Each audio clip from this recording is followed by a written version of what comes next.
All right, everybody, welcome back. This is Reno 2026 Artist Interviews, and we are here with Greg Gent from Florida. Greg, welcome.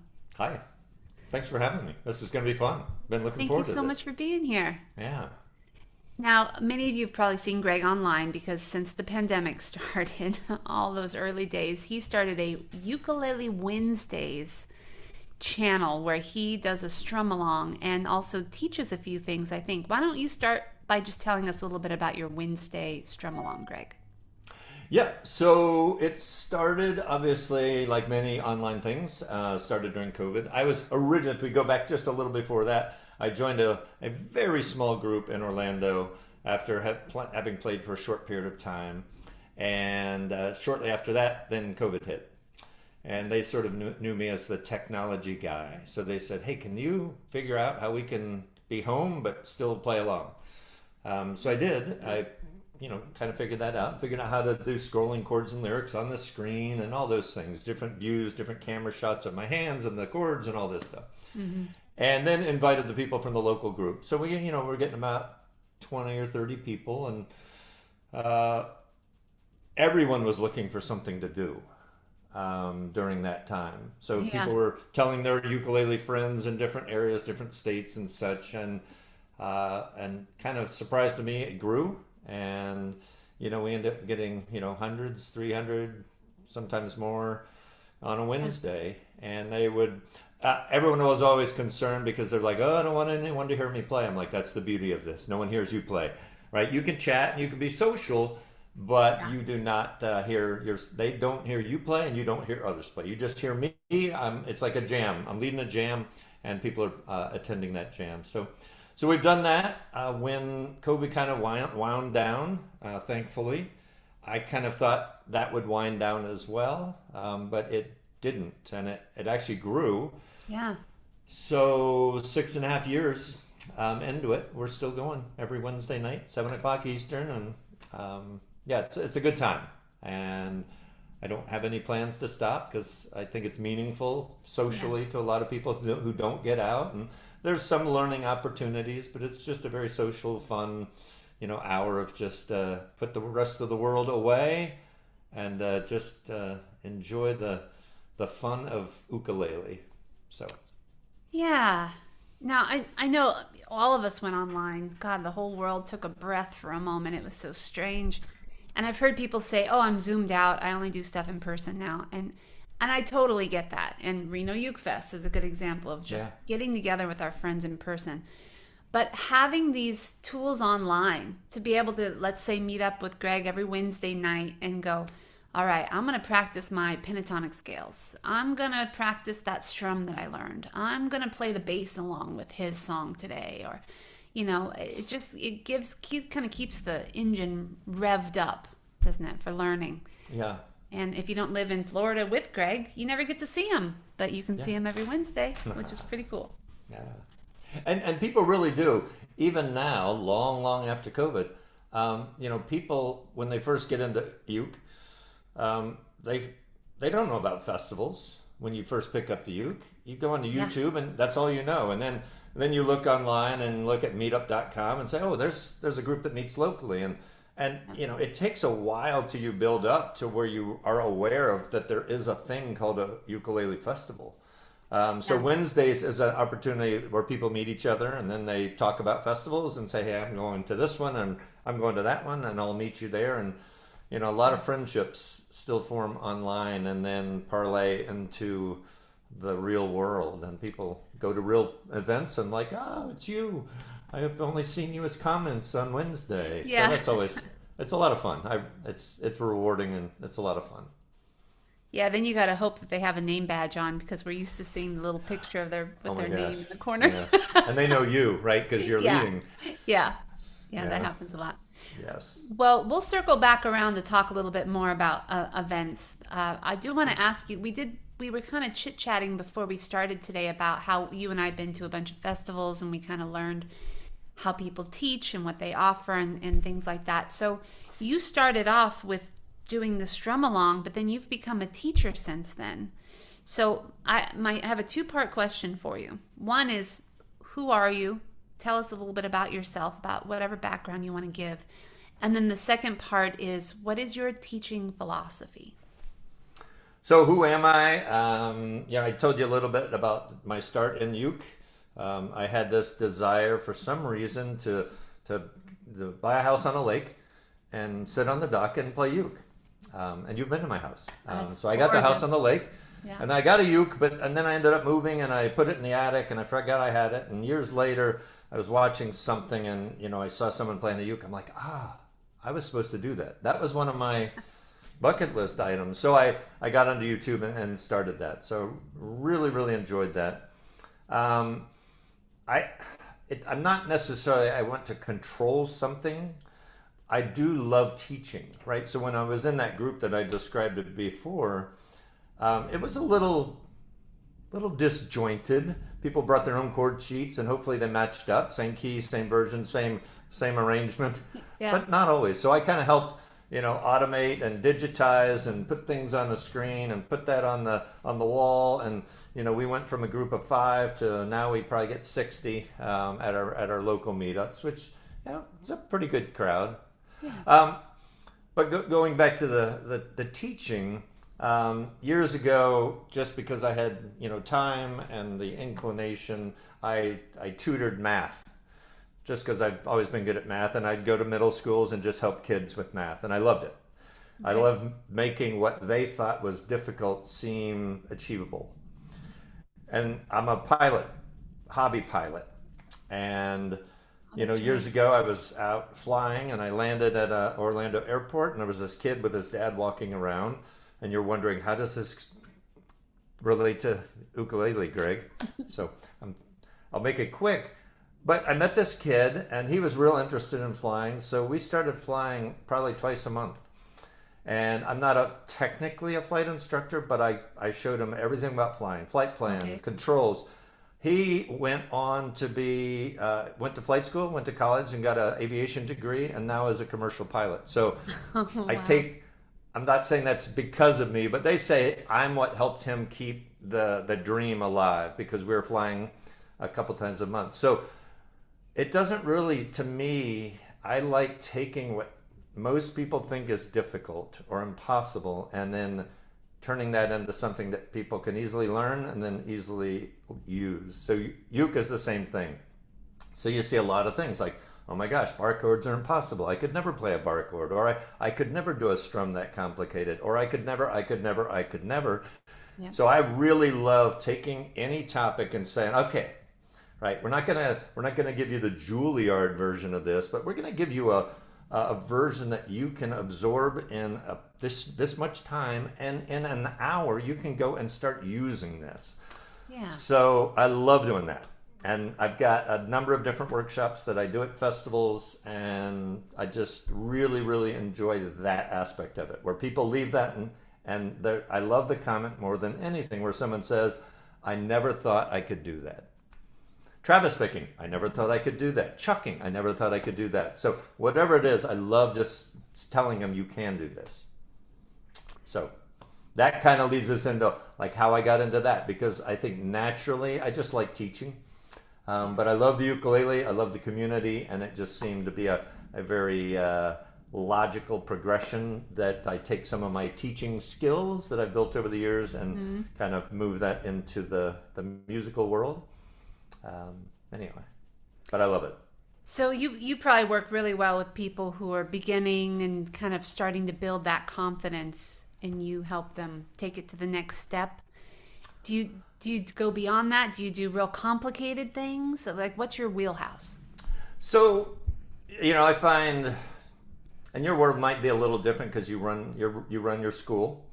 But when I go to a festival, most everyone is in the 80%. You might have 10% that picked up a uke within the last few months. You might have 10% that are really, really advanced. And then you got a bunch of people that are, advanced beginners, intermediates, a lot of the population. So most of my stuff is geared towards those. I don't really teach, here's the C chord and teach, unless it's a friend or somebody that just, I'm doing as a favor. But festivals, and there it's not just me. There's not many festivals that teach a whole great deal of content of how to play the ukulele. Because by the time you get to a festival, most people have, a command of, a dozen chords and a Yeah. couple good strums.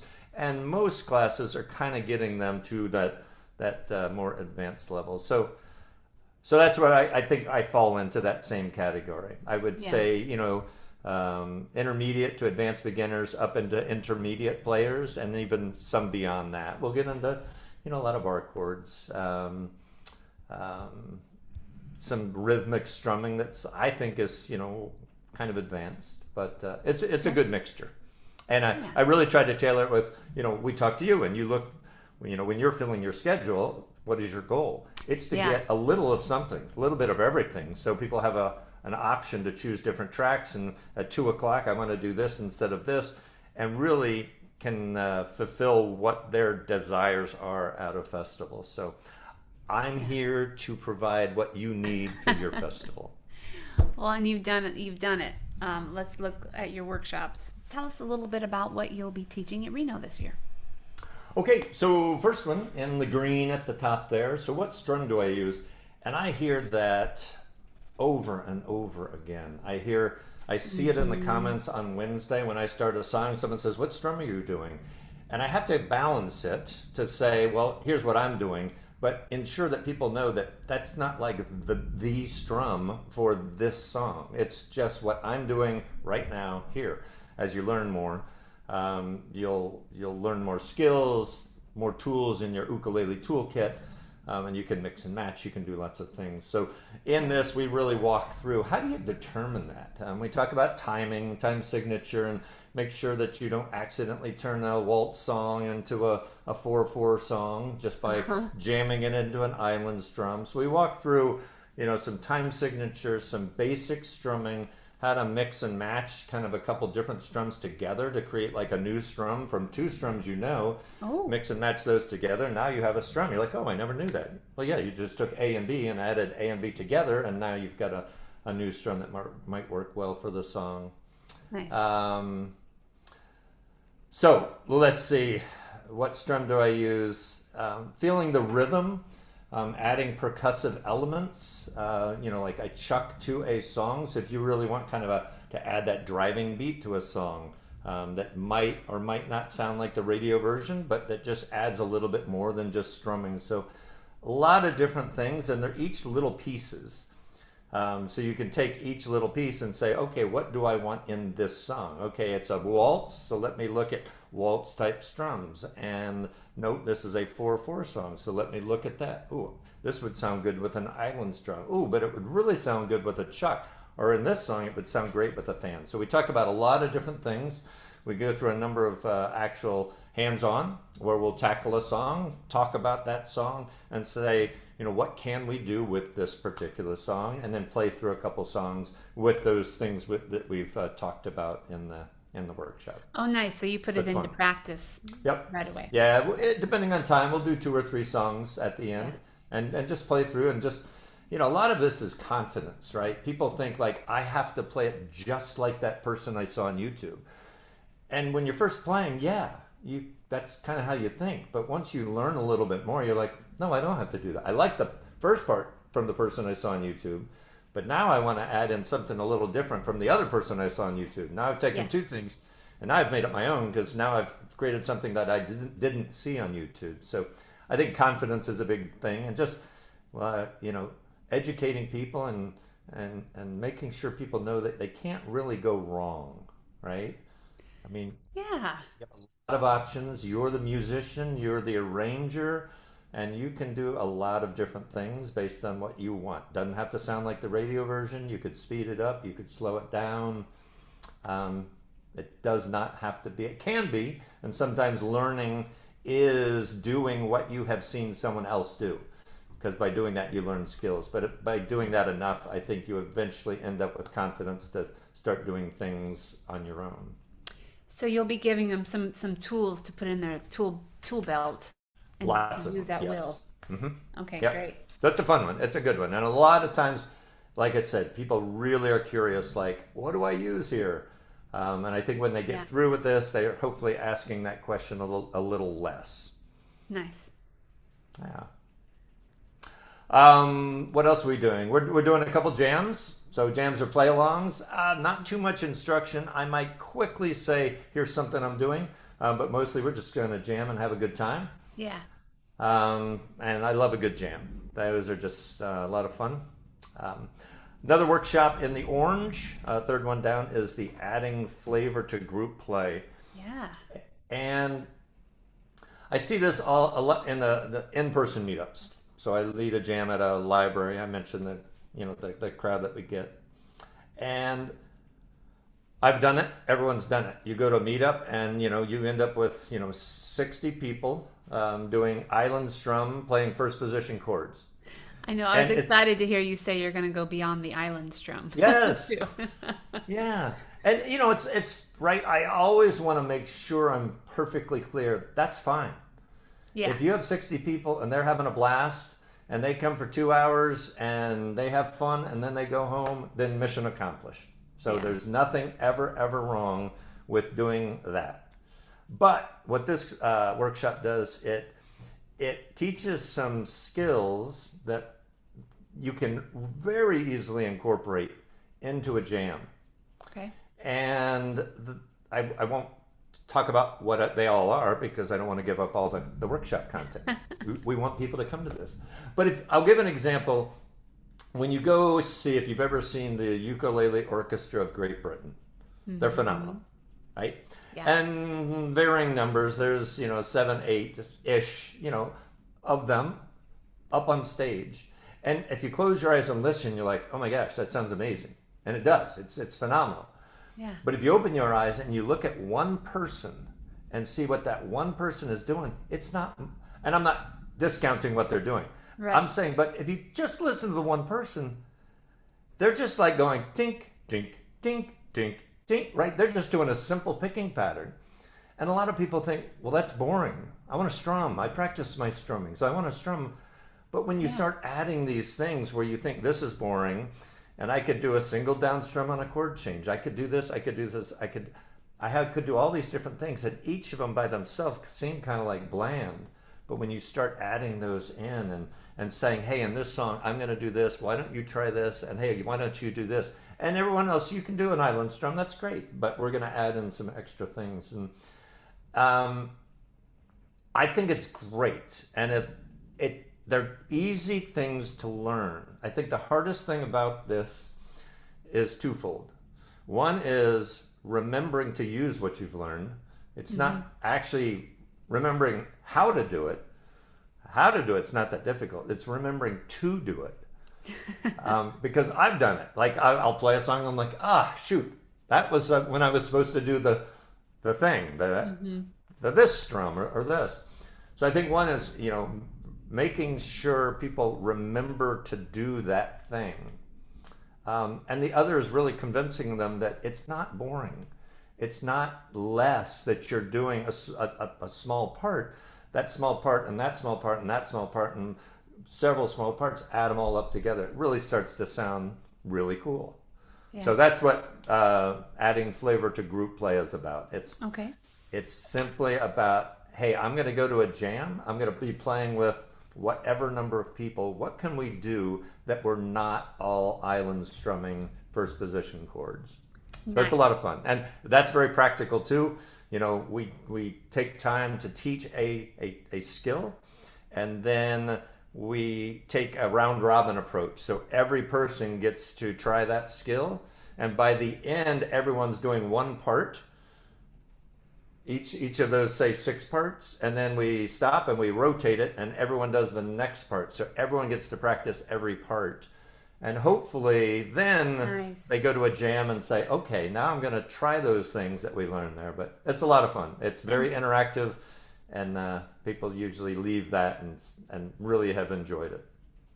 It sounds like they also have to really listen to how their part interacts with the group, which is, people get burnt out from going to strum-alongs. After about 10 years, they go, I'm not getting anything out of it anymore. Yeah. And you go, that's because it's time to break away from the same strum. It's time Yeah. to add the sparkle. Think about. I like that you're doing that. And sadly, sometimes I've heard where people leave a group rather than working with the group to try to get the group to do these types of things. They're just Yeah. like, that group's not for me anymore, and then they leave.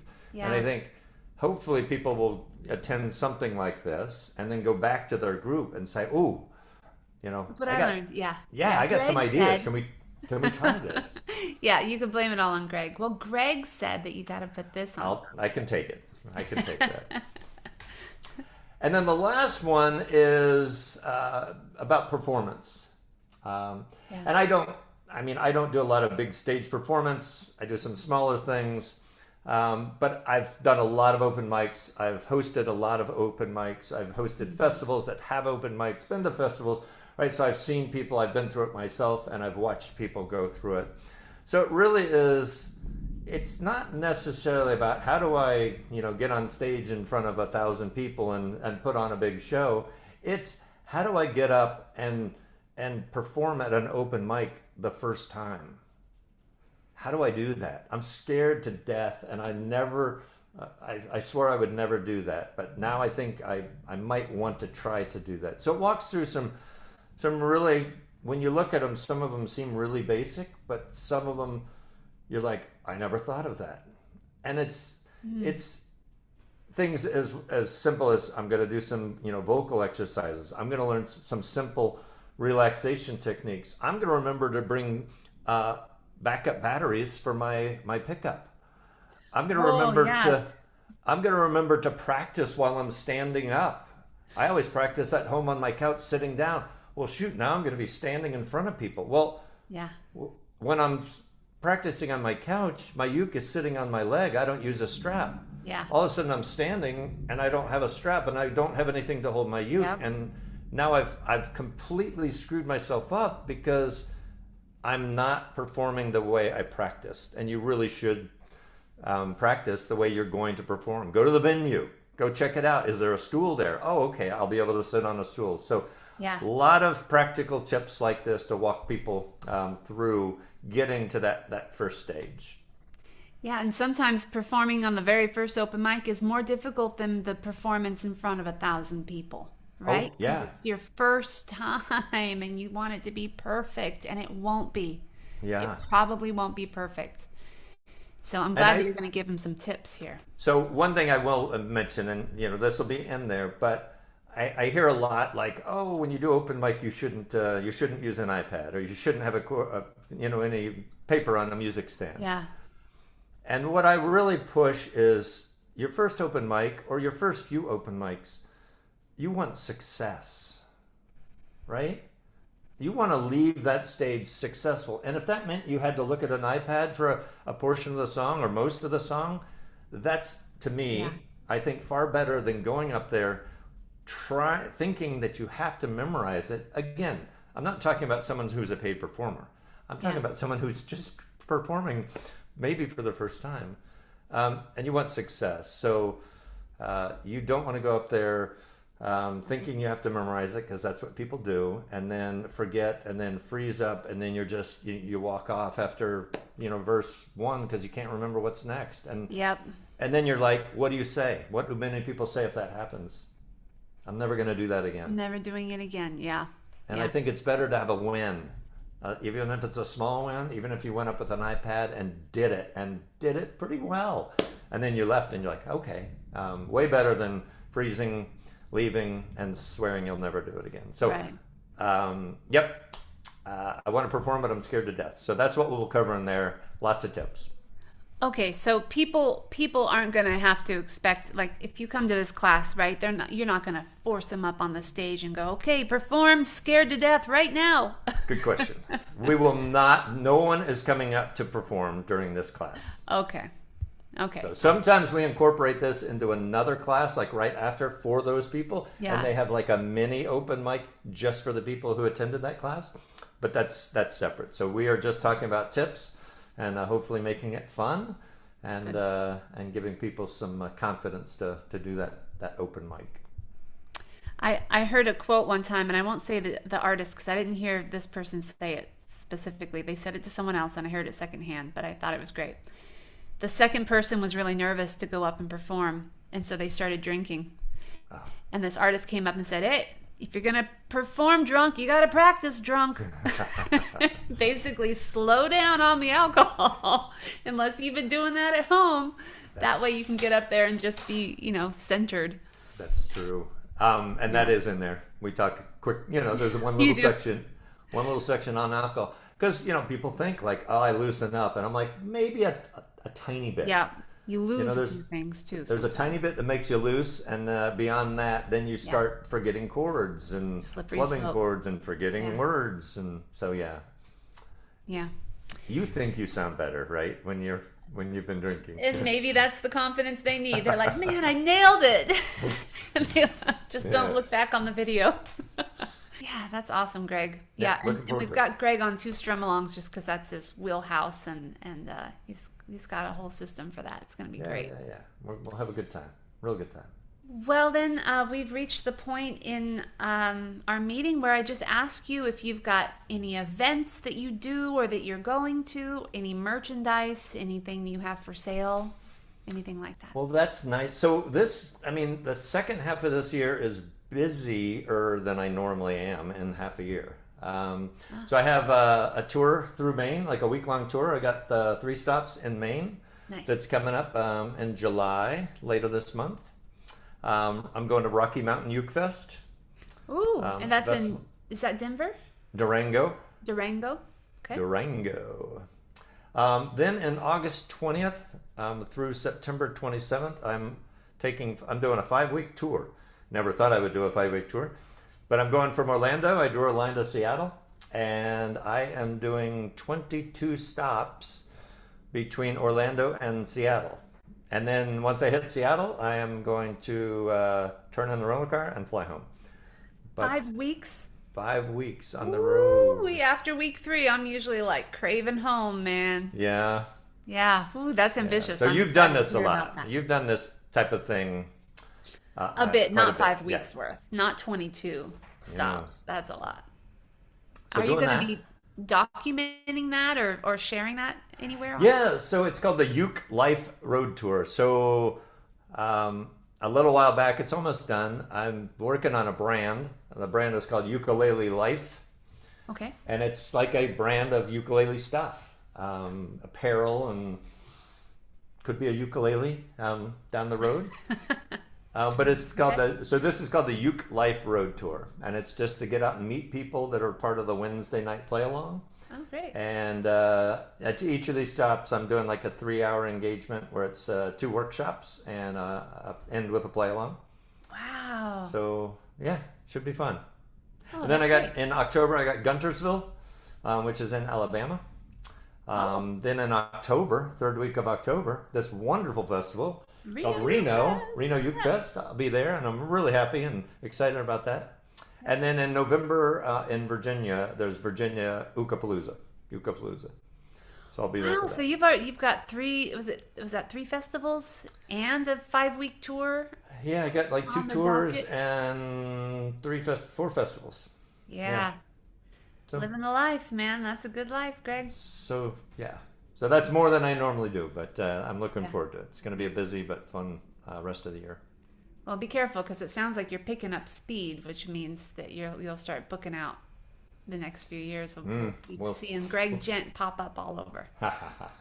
But the only merch is the Ukulele Life. So there'll be more stuff coming to people soon. All right. So well, you send us whatever links we need. We'll promote that and send it out and let people know where they can find it. You guys are awesome. Yeah, and then so then Ukulele Wednesdays. Oh, one more event next year. Oh yeah. Okay, so you want to talk about that? Okay, so in April. So I had been enough. We talked about going to festivals, and 2 years ago I decided to put my own festival on. Yeah. I did it. Not necessarily because I wanted a festival, because as you know, putting on festivals is a great deal of work. And you have more fun when you go to a festival and don't have to do all that work and you just go to a festival. Yeah. Well, I shouldn't say that. But I had a lot of people who were part of the Wednesday the Wednesday night play along, and they really wanted to get together, and there was so much chatter. So these are basically put on so the Wednesday people can come down to Florida and hang out. So this coming April will be the third one, and Danny and Perry will be here. Yay! And that is April 9th. 9th through the 11th, I believe. Yeah. And it's and called... tickets haven't gone on sale, but they will in October. And and then we'll have a festival. So we're looking forward to having you there. And that's called Ukulele Gents Jamboree. It's called Jam. So Wednesdays we call Jam at Gents. Okay. My last name is Gent, so it's called Jam at Gents. So when I made the festival, we just wanted to make them sound like they're related. So it's called Jamboree at Gents instead of Jam at Gents. Jamboree at Gents. Okay. Jamboree at Gents. Good, so they can Google that. Yeah, and get some it feels a little weird that I worked my name into the name of the ukulele festival. That sounds a little... Only because you're so humble. And it's not about me, but I think that's great. Greg Gent. But people understand and they recognize it, and I didn't have to, create a new brand for something that people already know. Yeah. So. All right. Well, Greg, thank you so much for hanging out with us, sharing some things, letting us get to know you a little bit. And thanks for coming to Reno. This is your first time there. Yeah. And we're so excited to have you. I'm so excited. And you are so smooth as a host. Oh. Like right here, like this kind of hosting. Oh. and Reno Ukefest. But yeah, you're a very good interviewer and very good host, and thank you, Greg. Extremely good. I appreciate that. You're the 4. Good. Letting the guests talk. That's what I've learned. When I first did the interviews, I was talking too much, but I did the edit, so I had to edit myself out a lot. And I was like, Danny, shut up. Let them talk. You did great. Thanks, man. All right. Well, we will see you, everybody, in Reno, October 21st through the 24th. Tickets are still available if you haven't got them yet. We got day passes. We got full passes. VIPs are over, but you can get your VIP for 2027 starting in early spring. So put that on your calendar. Oh, wow. And Greg, we will see you in just a few months in Reno. All right. Looking forward to it. Really. Can't wait. Great. All right. See you there, everybody. Bye-bye.